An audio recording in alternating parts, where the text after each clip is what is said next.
من يهده الله فلا مضل له ومن يضلله فلا هادي له ونشهد أن لا إله إلا الله وحده لا شريك له ونشهد أن سيدنا ومولانا محمدا عبده ورسوله أما بعد فيا عباد الله أوصيكم ونفسي أولا بتقوى الله. قال الله تعالى جل جلاله وعما نواله: أعوذ بالله من الشيطان الرجيم. بسم الله الرحمن الرحيم. إن الذين قالوا ربنا الله ثم استقاموا تتنزل عليهم الملائكة ألا تخافوا ولا تحزنوا وأبشروا بالجنة التي كنتم توعدون. صدق الله العظيم. فقال سيد الأنبياء ورسول الكرام صلى الله عليه وسلم: شيبتني هود وأخواتها، أو كما قال عليه الصلاة والسلام. எல்லா புகழும் அல்லாஹ் ஜல்ல ஷானஹு வ தஆலா ஒருவனுக்கு மாத்திரமே உண்டாகட்டுமாக.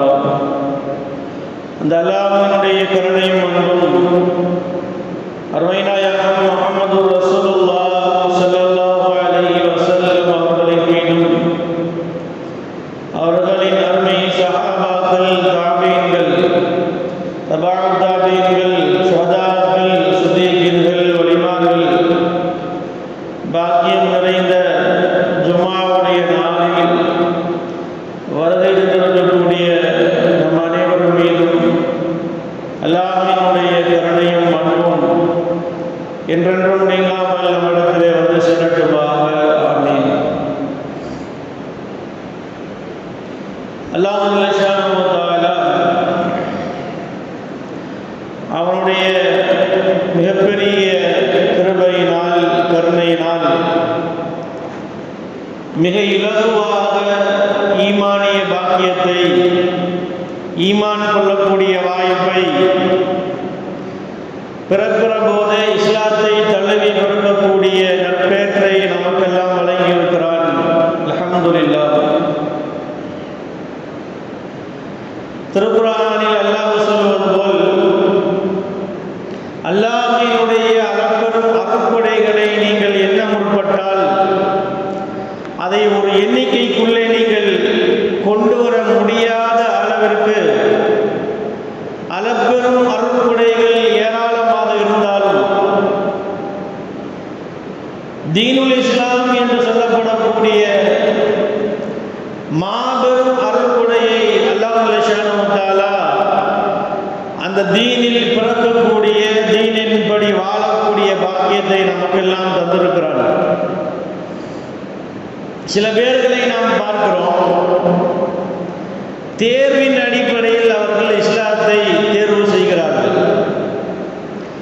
பிற சமயத்தில் பிறந்து எல்லா வேத புத்தகங்களையும் ஆய்வு செய்து குழம்பி கடைசியில் இந்த தீனுல் இஸ்லாம் தான் சரியான மார்க்கம் என்று சொல்லி அப்படி இஸ்லாத்திற்குள்ளே நம்மை அல்லாஹ் ஸுப்ஹானஹு வ தஆலா வரவிடாமல் நம்முடைய தாய் தந்தைகள், அவர்களினுடைய தாய் தந்தைகள் என்று சொல்லி வாழையடி வாழையாக பிறக்கிற போதே இஸ்லாத்தை தழுவியவர்களாக அல்லாஹ் ரப்பல் ஆலமீன் நம்மை பிறக்க வைத்திருக்கிறானே, இது கோடான கோடி நிஅமத்துகளை விடவும் அல்லாஹ்வால் அருளப்பட்ட அளப்பெரும் அருட்கொடை என்று நாம் சொல்லலாம். உலகத்தில் வாழ்வும், செல்வமும், கல்வியும், பதவியும், சொத்து சுகங்களும் எல்லாம் தரப்பட்டிருந்தாலும் அல்லாஹ் ஸுப்ஹானஹு வ தஆலாவால் தரப்பட்ட இந்த ஈமானிய பாக்கியம் ஆக பெரிய அருட்கொடை. அல்லாஹ் ஸுப்ஹானஹு வ தஆலா இந்த உலக மக்களை பார்த்து அந்த மக்களிடத்தில் இருந்து அல்லாஹ் எதிர்பார்ப்பது என்னவென்றால், ஈமான் கொள்ளுவது, ஈமானிய பாக்கியத்தோடு பிற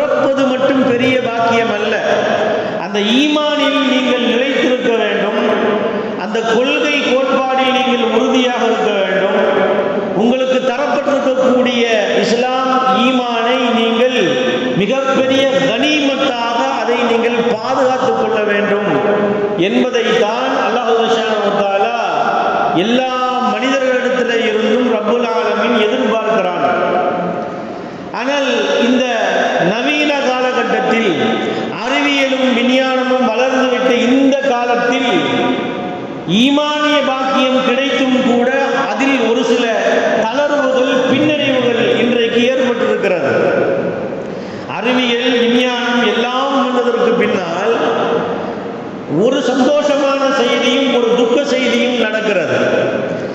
ஒன்றொன்றும் எதிர் தரப்பிலே இருக்கக்கூடிய ரெண்டு விஷயங்கள் நடக்கிறது. அறிவியலும் விஞ்ஞானமும் வந்ததற்கு பின்னால் மாற்று மத சமயத்தில் இருக்கக்கூடியவர்கள் எது சரியான மார்க்கம் என்று தேடுகிறார்கள், ஆய்வு செய்கிறார்கள்.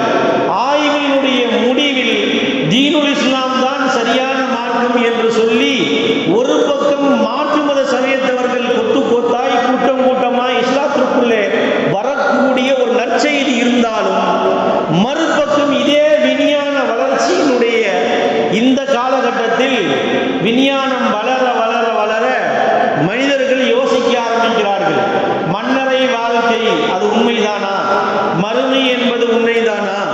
பிறப்பு இறப்பு இது உண்மைதானா என்றெல்லாம் சில கேள்விகளை எழுப்பி அந்த கேள்விக்கு பதிலாக சில பேர்கள் இஸ்லாத்தை விட்டு வெளியே போகக்கூடிய, ஈமானிய பாக்கியத்தை விட்டும் தப்பி போகக்கூடிய சில துர்பாக்கிய நிலையும் சில நேரங்களில் இந்த நவீன அறிவியல் வளர்ந்துவிட்ட காலத்தில் இது ரெண்டும் நடக்கிறது. ஆனால் நாம் சிந்தித்து பார்க்கிறோம், நம்முடைய அறிவு என்பது சொற்பமான அறிவு. இந்த சிற்றறிவை வைத்து அவ்வளவு பிரம்மாண்டமான அல்லாஹ்வை நீங்கள் எடை போடவே முடியாது. வரலாற்று ஆசிரியர் அல்லாமா இப்னு கல்துன் ரஹ்மத்துல்லாஹி அலைஹி அவர்கள் ஒரு உதாரணம் ஒன்று சொல்லுகிறார்கள். என்ன உதாரணம்? நம்முடைய அறிவு என்பது நகைக்கடக்காரன் வைத்திருக்கக்கூடிய தராசை போல. அது சின்ன சின்ன கிராமுகளை, சின்ன சின்ன பொருட்களை மட்டும்தான் அது எடை போடும். அதே போலத்தான் நம்முடைய அறிவு என்பது நகைக்கடை தராசி போல. அதை வைத்து நீங்கள் பெரிய பெரிய விஷயங்களை எடை போட்டால் அந்த தராசு சரியாக எடை காட்டாது என்பது போல் இந்த சிற்றறிவிற்கு அல்லாஹ்வினுடைய ஆயாத்துகளை, அல்லாஹ்வினுடைய அத்தாட்சிகளை நீங்கள் எடை போட நீங்கள் முற்பட்டால் அதில் தோல்வியை மனிதன் சந்திக்கிறான் என்பதில் மாற்று கருத்து இல்லை. எனவே இந்த உலகத்தில் சொர்க்கம் நரகம் இருக்கிறதா?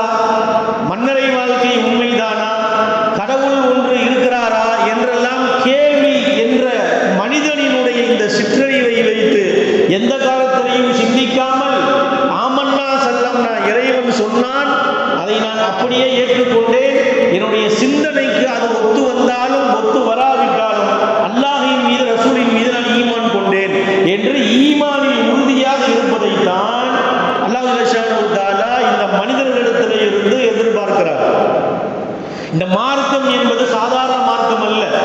ஒரு பக்கத்தில் பார்த்தால் இது அறிவியலுக்கு ஒத்து போகிற மார்க்கம், இன்னொரு பக்கத்தில் பார்த்தால் இது அறிவியலுக்கும் கூட புலப்படாத மார்க்கம் இந்த மார்க்கம்.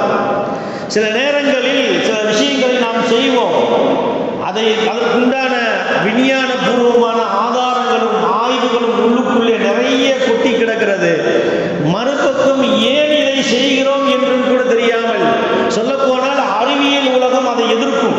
அப்படி எதிர்த்தாலும் சரி, எல்லா வகையிலேயும் மனிதர்கள் ஈமானில் கொண்டிருக்கக்கூடிய தீனில் நீங்கள் கொண்டிருக்கக்கூடிய நம்பிக்கையில் உறுதியாக இருத்தல் வேண்டும். ஈமானில் உறுதி வேண்டும் என்பதை பற்றி தான் இன்றைய ஜும்மாவில் நாம் பார்க்க இருக்கிறோம். அல்லாஹ் சுப்ஹானஹு வ தஆலா இதை குறித்து திருக்குர்ஆனிலே ஒரு 2 இடத்திலே நமக்கு சொல்லுகிறான். 2 இடம் ஒரே மாதிரியாக வரக்கூடிய இடம். அல்லாஹ் பேசுகிறான், இன்னல்லதீன காலு ரப்புனல்லாஹு சும்ம இஸ்தகாமு, என்னுடைய ரப்பு அல்லாஹ் என்று முழுமையாக ஈமான் கொண்டு அதில் யார் உறுதியாக இருக்கிறார்களோ ஃபலா கௌஃபுன் அலைஹிம் வலா ஹும் யஹ்ஸனூன், அவர்களுக்கு கவலை வேண்டாம், கஷ்டம் வேண்டாம், பயம் இல்லை என்று அல்லாஹ் சுப்ஹானஹு வ தஆலா சொல்லுகிறார். அதை இன்னொரு ஆயத்தில் அல்லா தகாஃபு வலா தஹ்ஸனு அப்ஷிரு பில் ஜன்னத்தில் லத்தி குன்தும் துஅதுன், இந்த உலகத்திற்கு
பெயர் உண்மையான முஃமின் அல்ல என்று பெருமானார் ஸல்லல்லாஹு அலைஹி வஸல்லம் அவர்கள் சொல்லி காட்டுகிறார்கள். எனவே எல்லா மக்களுக்கும் தேவையான ஒரே வார்த்தை, இந்த தீனில் நிலையாக, உறுதியாக, நிரந்தரமாக, நிலைத்த தன்மையோடு இருப்பது மிக மிக முக்கியமானது.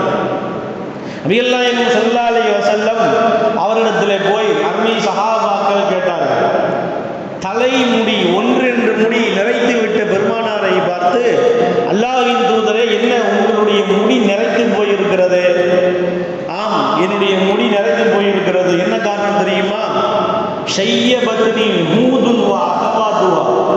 நபிகள் நாயகம் ஸல்லல்லாஹு அலைஹி வஸல்லம் அவர்கள் சொன்னார்கள், ஹூது என்கின்ற அத்தியாயமும் அதனுடைய சகோதரத்துவத்துடைய அத்தியாயமும் என்னுடைய தலையை நிறைக்க செய்து விட்டது என்று நபிகள் நாயகம் ஸல்லல்லாஹு அலைஹி வஸல்லம் அவர்கள் சொன்னார்கள். ஹூத் அத்தியாயம் என்னை நிறைக்க வைத்து விட்டது. என்ன அந்த அத்தியாயம்? அந்த அத்தியாயத்திற்குள்ள என்ன இருக்கிறது? நிறைய செய்தி இருக்கிறது. ஒரே ஒரு முக்கியமான செய்தி, ஃபஸ்தகிம் கமா உமிர்த.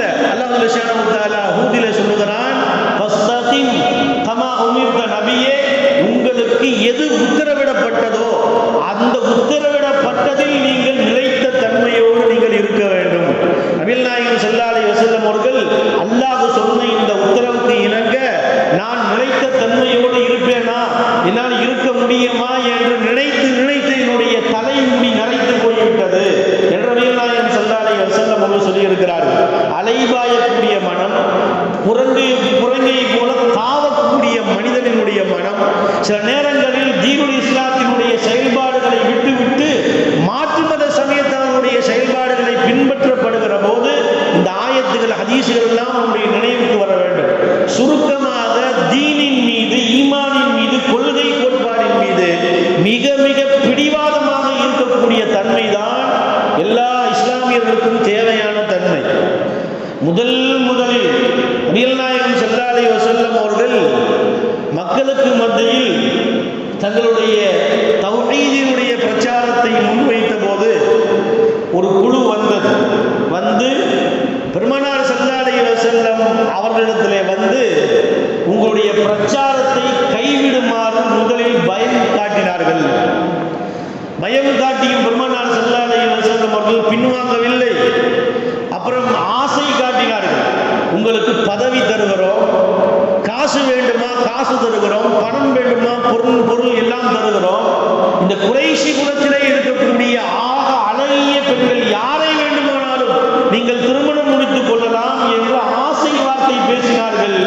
கடைசி கட்டமாக எதற்கும் நபிகள் நாயகம் ஸல்லல்லாஹு அலைஹி வஸல்லம் அவர்கள் சமரசம், உடன்பாட்டுக்கு எந்த வகையிலையும் உடன்படவில்லை என்று வருகிற போது அந்த மக்காவினுடைய காபிர்கள் கடைசியாக இந்த சமரசம் பேசினார்கள். நபியே, நஅபுது இலாஹக சனதன் தஅபுது இலாஹனா சனதன் உக்ரா. வேண்டுமென்றால் இப்படி ஒரு அக்ரிமெண்ட் போட்டுக் கொள்ளலாம். என்ன? ஒரு வருஷம் உங்களுடைய அல்லாஹ்வை நாங்கள் எல்லாம் சேர்ந்து வணங்குகிறோம், அடுத்த வருஷம் எங்களுடைய கடவுள்களை, தெய்வங்களை நீங்களும் சேர்ந்து வணங்க வேண்டும். இப்படி இது காலம் முழுக்க போய்கொண்டே இருக்கட்டும் என்று பெருமானார் ஸல்லல்லாஹு அலைஹி வஸல்லம் அவர்கள் வந்து இதை சொன்னபோது, பணம் தருகிறேன் என்று சொன்னபோது பெருமானார் அமைதியாக இருந்தார்கள். பதவி தருகிறேன் என்று சொல்கிற போது அமைதியாக இருந்தார்கள். ஒரு பெண்ணை, விரும்பிய குறைஷி கூட அழகிய பெண்ணை திருமணம் முடித்து தருகிறேன் என்று சொல்கிற போது அமைதியாக இருந்தபோது கடைசியாக அடிமடியிலே கை வைத்தார் போல் தீனில் அல்லாஹ்வினுடைய இணைக்கு, அல்லாஹ்வினுடைய அந்தஸ்திற்கே, வணக்கத்திற்கே ஷிர்க் வைக்கிற அளவிற்கு ஒரு வார்த்தை சொன்னபோது நபிகள் நாயகம் ஸல்லல்லாஹு அலைஹி வஸல்லம் அவர்கள் அந்த வார்த்தை சொன்னார்கள். உலக புகழ் பெற்ற வார்த்தை. குர்ஆனில் சூரத்துல் காஃபிரூன் என்கின்ற அத்தியாயத்தில் அந்த வார்த்தை வருகிறது. லா அஅபுது மா தஅபுதுன் வலா அன்தும் ஆபிதுன மா அஅபுது. எந்த காலத்திலேயும் நீங்கள் வணங்கக்கூடிய அந்த தெய்வத்தை நான் வணங்க மாட்டேன். லக்கும் தீனுக்கும் வலிய தீன். உங்க ரூட்டு வேற, என் ரூட்டு வேற. தயவு செய்து இடத்தை விட்டு காலி பண்ணி போய்விடுங்கள். ஒரு கையில் சூரியனையும் இன்னொரு கையில் சந்திரனையும் கொடுத்தாலும் கூட என் ஈமானை நான் என்றைக்கும் விட்டுக் கொடுக்க மாட்டேன், அதில் உறுதியாக இருப்பேன் என்று பெருமானார் ஸல்லல்லாஹு அலைஹி வஸல்லம் அவர்கள் சொன்னார்கள். அல்லாஹ்வுடைய விஷயம் என்று வருகிற போது சமரசமே செய்வதற்கு மனித மூளையை பயன்படுத்துவதற்கு அந்த வேலையே கிடையாது.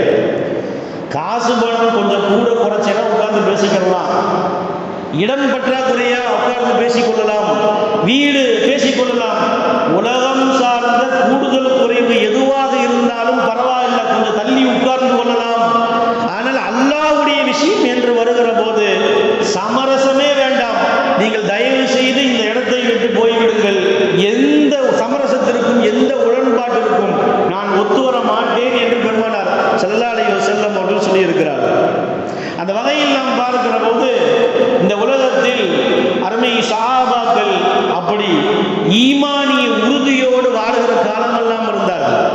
சும்மா இருக்கக்கூடிய நேரத்தில் உள்ள ஈமானை விட மண்ணில் போட்டு புரட்டி அடிக்கிற போது ஈமானிய உறுதி இன்னமும் அதிகமானது. அருமை சஹாபாக்களுக்கு பிலால் ரலியல்லாஹு அன்ஹு அவர்களை மண்ணில் போட்டு புரட்டி அடித்த போது ஈமான் இன்னமும் அதிகமானது. நம்மை போன்ற பலகீனமான மனிதர்கள் ஈமான் சார்ந்த விஷயத்தில் ஏதாவது சோதனை வந்துவிட்டால் அந்த ஈமான் அப்படியே கொஞ்சம் கொஞ்சமாக தளர்ந்து போயிடும், சோதனை வந்துருச்சுன்னா. ஆனா பலமான ஈமானுடைய அருமை சஹாபாக்களுக்கு சோதனை வருகிற போதுதான் ஈமான் ரொம்ப ரொம்ப உச்சகட்டத்தை அடையும் என்பதற்கு இது பெருமானார் ஸல்லல்லாஹு அலைஹி வஸல்லமுடைய வரலாறுகள் நமக்கு சொல்லி காட்டுகிறது. அல்லாஹ் சுப்ஹானஹு வ தஆலா திருக்குர்ஆனில் சத்தியம் செய்யக்கூடிய இடங்கள் நிறைய. உலக புகழ் பெற்ற அந்த வார்த்தை அல்லாஹ் சொல்கிறான், வல் ஆதியாத்தி லபஹன் ஃபல் மூரியாத்தி கதஹன்.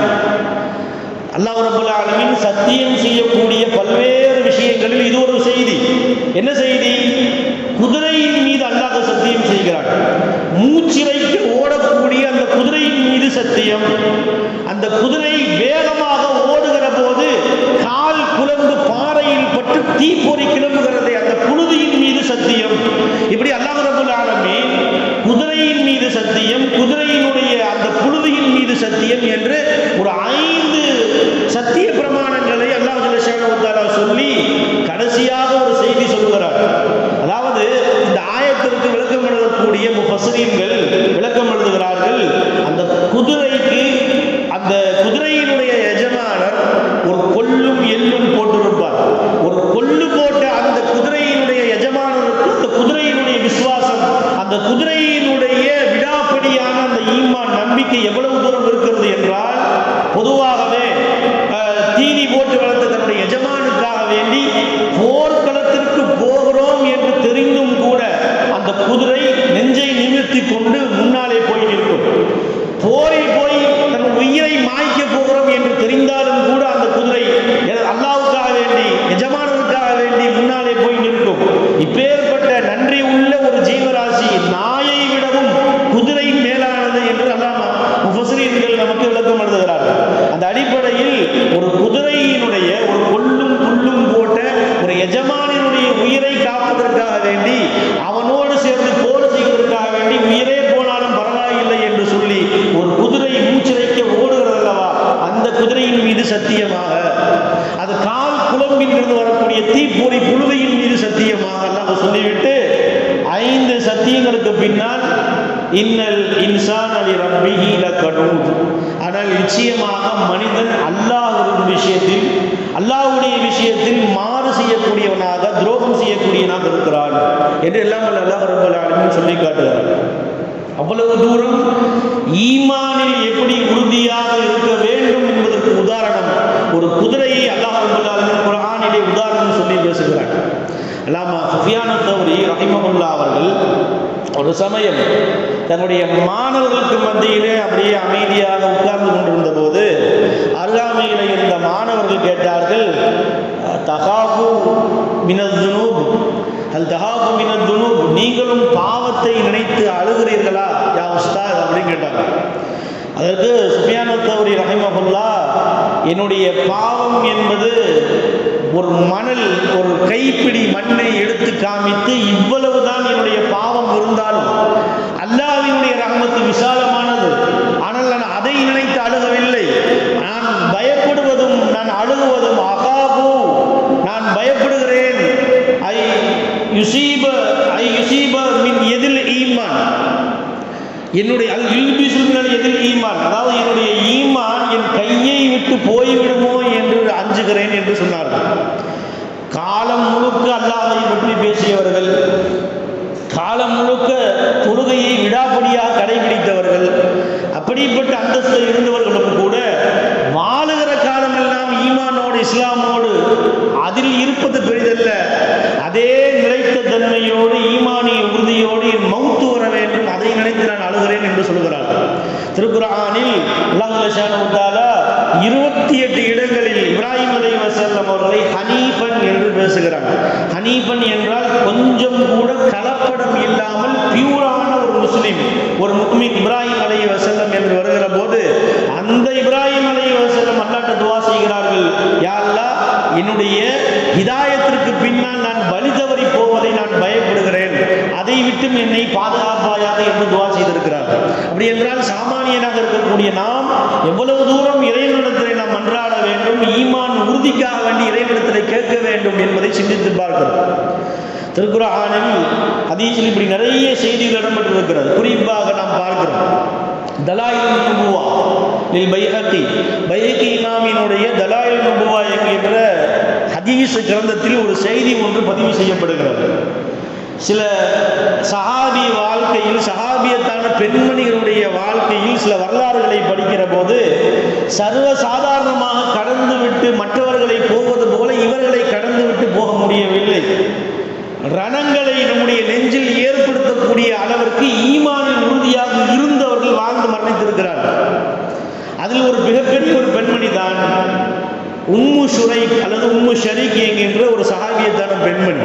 இந்த உம்மு ஷரீக் அவர்கள் மக்காவில் இருக்கிற காலத்தில் ஒவ்வொரு வீடு வீடாக போய் தட்டி இஸ்லாத்தை சொல்லுவாங்க. ஒவ்வொரு வீடு வீடாக தட்டி மக்காவில் நிறைய பேர் இஸ்லாத்திற்கு வந்ததற்கு காரணமே உம்மு ஷுரைக் அவர்கள். அப்பேற்பட்ட உம்மு ஷுரைக் அவர்கள் மாலையில கணவன் வீடு திரும்பி வந்தால் மனைவி, நான் இஸ்லாமாகி விட்டேன், இஸ்லாமா, யார் இஸ்லாத்தில் கொண்டு வந்தது? உம்மு ஷரீக் என்று சொல்லக்கூடிய அளவிற்கு கொத்து கொத்தாக இஸ்லாத்திற்குள்ளே சேர்த்த பெருமை உம்மு ஷுரைக் ரலியல்லாஹு அன்ஹா அவர்களினுடைய பெருமையை என்று சொன்னால் அவ்வளவு தூரம் அவர்கள் தீனை மக்களுக்கு மத்தியில் வீடு வீடாக போய் தட்டி சொன்னார்கள். மக்கள் எல்லாம் இந்த செய்தி அப்படியே பரவி பரவி காபிர்கள் அந்த உம்மு ஷுரைக் பெண் என்று கூட பார்க்காமல் அவரை பிடித்து அடித்து துன்புறுத்தி பட்டினி போட்டு பல நாட்கள் அவர்களை கொடுமைப்படுத்தினார்கள். ஒரு தூணில் கட்டி வைத்து சித்திரவதை செய்தார்கள். ஒரு ஒட்டகத்தின் மீது ஏற்றி பெண் உறுப்பில் ரணம் ஏற்படக்கூடிய அளவிற்கு கொடுமைப்படுத்தினார்கள். 3 நாட்களா தண்ணி குடிக்கல, சாப்பாடு கொடுக்கல. ஆனால் அவர்களுடைய அற்புதங்களில் எழுதவர்கள் இடத்தில் இந்த செய்தி எழுதுகிறார்கள் சில வரலாற்று ஆசிரியர்கள். என்னன்னா, உம்மு ஷுரைக் அவர்களுக்கு மட்டும் அல்லாஹ் சுப்ஹானஹு வ தஆலா மானசீகமாக எங்கோ இருந்து கொண்டு வந்து அவர்களுக்கு நீர் புகட்டினான். உம்மு ஷுரைக் கட்டப்பட்டிருக்கிறார்கள் 3 நாட்களாய். பார்த்தால் தண்ணி குடித்தது போல ஆடைகள் எல்லாம் ஆங்காங்கே ஈரமாக இருந்தது. வந்து நின்று கேட்டார்கள், இது என்ன ஈரம்? என்ன ஈரம்னு தெரியல, யாரோ ஒருத்தர் அடையாளம் தெரியாதவர் எனக்கு வந்து நீர் கொடுக்கிறார், புகட்டுகிறார். வேகமாக குடித்தால் எங்கே எனக்கு மூச்சு திணறுமோ என்று பயந்து குழந்தைக்கு கொடுப்பது போல கொஞ்சம் கொஞ்சமாக எனக்கு கொடுத்தார், அதனுடைய ஈரம் தான் இது அப்படின்னு சொன்னாங்க. உடனே காபிர்கள், இல்ல நீ பொய் சொல்ற, பக்கத்திலே இருந்த எங்களுடைய தண்ணீரை எடுத்து நீ பயன்படுத்தி இருக்கிறாய், கட்டப்பட்டிருக்கக்கூடிய நிலையில் எப்படி முன்னால் அங்கே போக முடிந்தது என்று கேட்டார். உடனே உம்மு ஷுரைக் சொன்னாங்க, நீ அந்த மூடியை கொஞ்சம் திறந்து பார், ஒரு சொட்டு தண்ணீர் குறைந்திருந்தால் நீ சொல்வதை எல்லாம் நான் கேட்கிறேன் அப்படின்னு சொன்னாங்க. போய் திறந்து பார்த்தாங்க, ஒரு சொட்டு தண்ணி குறையல. அப்போது அவர்களுக்கு பெரிய ஆச்சரியமாக இருந்தது. அப்ப தண்ணீர் குறையவில்லை, இந்த பெண் சொல்லக்கூடிய செய்தி உண்மைதான். எங்களுடைய லாத் உஸ்ஸா என்கின்ற கடவுள், எங்களுடைய தெய்வம், பல நாட்களாக பட்டினி கிடப்பவருக்கு கூட ஒரு வாய் சோறு கொடுக்கிறது இல்லை. ஆனால் உன்னுடைய இறைவன் கட்டப்பட்டிருக்கக்கூடிய நிலையிலேயும் உனக்கு கொண்டு வந்து தண்ணீர் கொடுத்திருக்கிறான் என்றால், இலாஹுகி கைரும் மின் இலாஹனா, எங்களுடைய கடவுள்களை விட உன்னுடைய கடவுள் மேல் என்று சொல்லி அத்தனை பேரும் ஈமானுக்குள் வந்தார்கள், கரம் பிடித்து இஸ்லாத்தில் சேர்ந்தார்கள் என்று அவருடைய வரலாற்றில் நாம் படிக்கிறோம். சொல்ல வரக்கூடிய செய்தி என்னன்னா, ஒரு ஈமானிய பிடிவாதம், அதனுடைய உறுதி நிலைப்பாடு, ஒரு பெண்ணின் மீது இருக்கக்கூடிய அந்த செய்தி அவ்வளவு தூரம் அவர்கள் உறுதியாக இருந்த காரணத்தால் அல்லாஹ் சுப்ஹானஹு வ தஆலா ஒரு கூட்டத்தையே இஸ்லாத்திற்குள் வர வைத்தான் என்கின்ற வரலாறு. அதே போல சஹாபாக்களில் மிக முக்கியமான ஒரு சஹாபி இருந்தார். இவர்களுடைய வரலாறு அப்படித்தான், பெரிய வரலாறு என்றாலும் சுருக்கமாக நாம் பார்க்கிறோம். அப்துல்லா இப்னு ஹுதாஃபா அஸ்-ஸஹ்மி ரலியல்லாஹு அன்ஹு என்கின்ற சஹாபி. இந்த சஹாபி வெளிநாடுகளுக்கு பெருமானார் ஸல்லல்லாஹு அலைஹி வஸல்லம் அவர்களுடைய தூதுக்குழுவுடைய தலைவராக இருந்தார்கள். பெரிய பெரிய ரோம் பேரரசு, பாரசீக பேரரசுகள்லாம் தன்னந்தனியாக போய் தன்னுடைய தூதை கொண்டு போய் கொடுத்து விட்டு வந்த அவ்வளவு அசாதாரணமான திடகாத்திரமான தைரியசாலி அப்துல்லா இப்னு ஹுதாஃபா ரலியல்லாஹு அன்ஹு என்கின்ற சஹாபி. இந்த சஹாபியினுடைய வாழ்க்கையில் நடந்த ஈமானிய உறுதிக்கான ஒரு உதாரணமாக இருக்கக்கூடிய ஒரு நிகழ்ச்சி என்னவென்றால், அப்துல்லா இப்னு ஹுதாஃபா ரலியல்லாஹு அன்ஹு அவர்களை உமர் ரலியல்லாஹு அன்ஹுடைய காலத்துல இந்த ரோம பேரரசனுடைய கிஸ்ரா மன்னன் சிறை பிடித்து கொண்டு போய் கட்டி வைத்தான். அவர்களை பலவிதமாக துன்புறுத்தினான். இஸ்லாத்துல இருந்து நீ வெளியே வந்துரு, நீ மீண்டு வந்து விடு, உன்னை விட்டு விடுகிறேன், முடியாதுன்னு சொன்னாங்க. பல நாட்களாக கொண்டு போய் அவர்களை பட்டினி போட்டாங்க. பட்டினி போட்டு கடைசியா பன்றியினுடைய இறைச்சியை சாப்பிட கொடுத்தாங்க. அப்ப அவங்க சொன்னாங்க, இந்த பன்றியினுடைய இறைச்சி உயிர் போகிற நிலைமையில் எனக்கு இது சாப்பிடுவது இப்போது இது கூடும் தான், இருந்தாலும் இதை சாப்பிடுவதால் உனக்கு சந்தோஷம் ஏற்படும் என்று இருக்கிற பட்சத்தில் நான் அதை சாப்பிட மாட்டேன் என்று சொன்னார்கள். அவன் பிரமித்து போனான் கிஸ்ரா. திரும்ப இரண்டாவது கட்டமாக கண்களுக்கு முன்னாலேயே எண்ணெய் கொப்பரையிலே பெரிய சட்டியை கொதிக்க வைத்து கூட இருந்த சிறையில் இருந்த முஸ்லீம்களை கொண்டு வந்து உயிரோடு போட்டான். அவர்கள் எரிந்து கைகால்கள் பீந்து போன நிலையில் அவர்கள் என்ன செய்தார்கள்? இறந்து போனார்கள். எலும்புகள் மட்டுமே தொங்கியது. இப்பேற்பட்ட கொடூர நிகழ்ச்சியை பார்த்தும் கூட அவர்கள் கொஞ்சம் கூட கலகல. என்னையும் இப்படித்தானே கொல்ல போறேன், பரவாயில்ல, எனக்கு ஒரு சின்ன வருத்தம் என்னன்னா, எனக்கு ஒரு உயிர் தான் இருக்கு, எனக்கு ஒரு உயிர் தான் இருக்கிறது. அல்லாஹ் எனக்கு 100 உயிர் கொடுத்திருந்தால் இந்த 100 உயிரையும் இந்த எண்ணெய் சட்டியில் போட்டு நான் கொடுத்திருப்பேன். என்ன செய்ய, ஒரே ஒரு உயிர் தான் இருக்கிறது. சில அறிவிப்புகள் இப்படியும் வருது, என் உடலில் இருக்கக்கூடிய ரோமங்கள் அளவிற்கு எனக்கு உயிர் கொடுக்கப்பட்டிருந்தாலும் அத்தனை ரோமத்தையும் இறைவனுக்காக நான் கொடுக்க தயார், இது என்ன அப்படி என்று சிரித்தார்கள். அவன் அசந்து போனான்.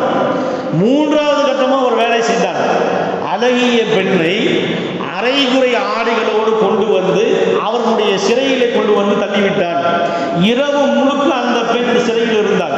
அதிகாலையிலே விடிந்ததற்கு பின்னால் எழுந்து வந்து அமைச்சர்களிடத்திலே திட்டிவிட்டு அந்த பெண் போனாள். அதுகள் துமுனி அலா பஷரின் அம் ஹஜரின், எப்பா இவன் மனுஷனா இல்ல கல்லா மரமா?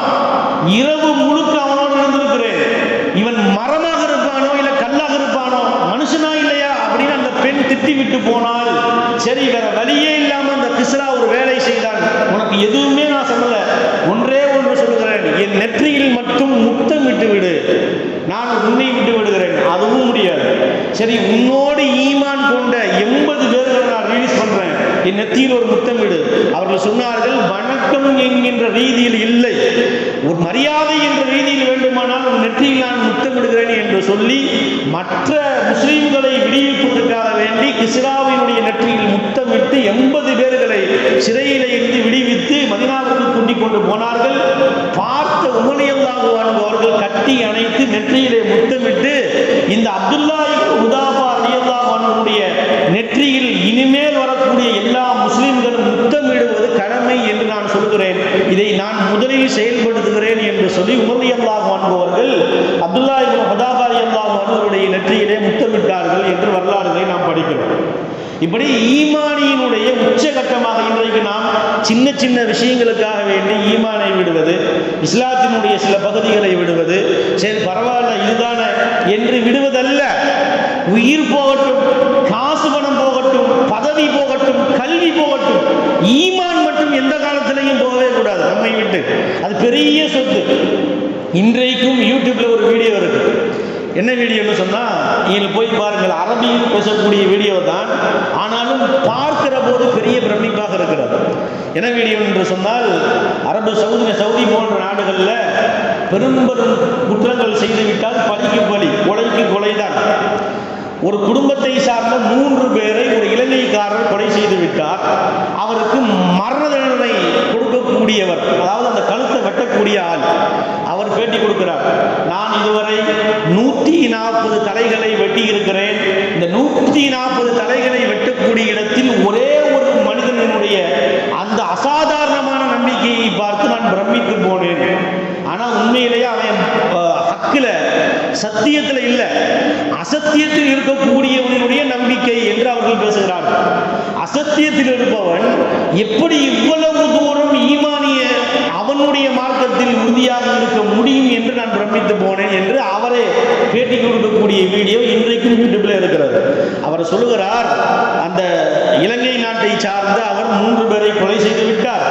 கடைசியா உயிர் போகுது கலிமா சொல்லு நாங்கள் சொல்லிக் கொடுப்போம்.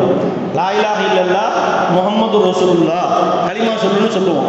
சொன்ன பின்னாடி கழுத்தை வெட்டிடுவோம். நான் சொல்லித்தரேன், அவன் சொல்ல முடியாதுங்கிறான். லா இலாஹ இல்லல்லாஹ் முஹம்மது ரசூலுல்லாஹ் சொல்ல முடியாது, புத்தா புத்தா இதைத்தான் அவன் சொல்றான். புத்தாவை தவிர வேறு ஒன்றும் இல்லை. அவருக்கு பெரிய ஆச்சரியமா போச்சு. அந்த சவுதியினுடைய தாவா குழுவில் இருக்கக்கூடிய சிங்களம் பேசக்கூடியவர்களை அழைத்து கொண்டு வந்து கொஞ்சம் நேரம் பேச வைத்தார்கள். பேச வைத்ததற்கு பின்னாலும் அவர் கலிமா சொன்னாரான்னு பார்த்தா முடியாது, புத்தாவை தவிர வேறு எதுவும் இல்லைன்னு சொன்னார். சரி, சுற்றி இருக்கக்கூடியவர்கள் பார்வையாளர்கள் சில பேர்கள் இலங்கைக்காரர்கள் வந்து பேசினார்கள், முடியாது என்று சொன்னார். கடைசியா மரண தண்டனை யாரை கொலை செய்தானோ அந்த கொலை செய்யப்பட்டவனுடைய குடும்பத்தாரின் தலைவன் வந்து நின்று சொன்னார், எப்பா இந்த ஒட்டுமொத்த குடும்பத்திற்கும் நான் தான் தலைவன். என் குடும்பத்தில் 3 பேரை கொலை செஞ்சுட்டு அதுக்கு பதிலாக உன் உயிரை கேட்டது நான், என்னுடைய குடும்பத்தார்கள். நீ ஆனால் கொண்டிருக்கக்கூடிய இந்த உறுதியில கொஞ்சம் பின்வாங்கி எங்களுடைய கலிமாவை நீ சொல்லிடு, இன்ஷா அல்லாஹ் தஆலா நான் உங்களை விட்டுடுறோம். நாங்கள் சொல்லிவிட்டால் சவுதி அரசாங்கம் உங்களுடைய தலையை வெட்ட முடியாது. ஏன்னா சம்பந்தப்பட்ட குடும்பத்தார்கள் பலிக்கு பலி என்று சொன்னால் தான் தலை வெட்டப்படும். நாங்கள் வேண்டாம் என்று தடுத்து விட்டால் உன்னுடைய உயிர் தப்பிக்கும். உன் உயிர் வேண்டுமா அல்லது என்ன வேண்டும் என்று கேட்டபோது என் உயிர் வேண்டாம், புத்தா வேண்டும் என்று அவன் சொன்னான். அல்லாஹ் அக்பர். இது சத்தியம் அல்ல, அசத்தியத்தின் மீது உண்டான பிடிவாதம், கொள்கையின் மீது உண்டான உறுதி. அவன் அசத்தியத்தில் இவ்வளவு உறுதியாக இருக்கிறான் என்றால் சத்தியத்தில் இருக்கக்கூடிய நாம் எவ்வளவு உறுதியாக இருக்க வேண்டும் என்பதை நாம் சிந்தித்து பார்க்க வேண்டும். எல்லாம் அல்ல அல்லாஹ் ரப்பல் ஆலமீன் வாழுகிற காலமெல்லாம் இந்த தீனுல் இஸ்லாத்தில் நிலைத்த தன்மையோடு வாழக்கூடிய பாக்கியத்தை நமக்கும் நம்முடைய சந்ததியருக்கும் தந்தல் புரிவானாக. மௌத்தாகிற போது இதே கலிமாவை சொல்லி இதே ஈமானோடு இஸ்லாமோடு மௌத்தாகக்கூடிய பாக்கியத்தை எல்லாம் அல்ல ரப்பல் ஆலமீன் நம் அனைவருக்கும் வழங்கி புரிவான்.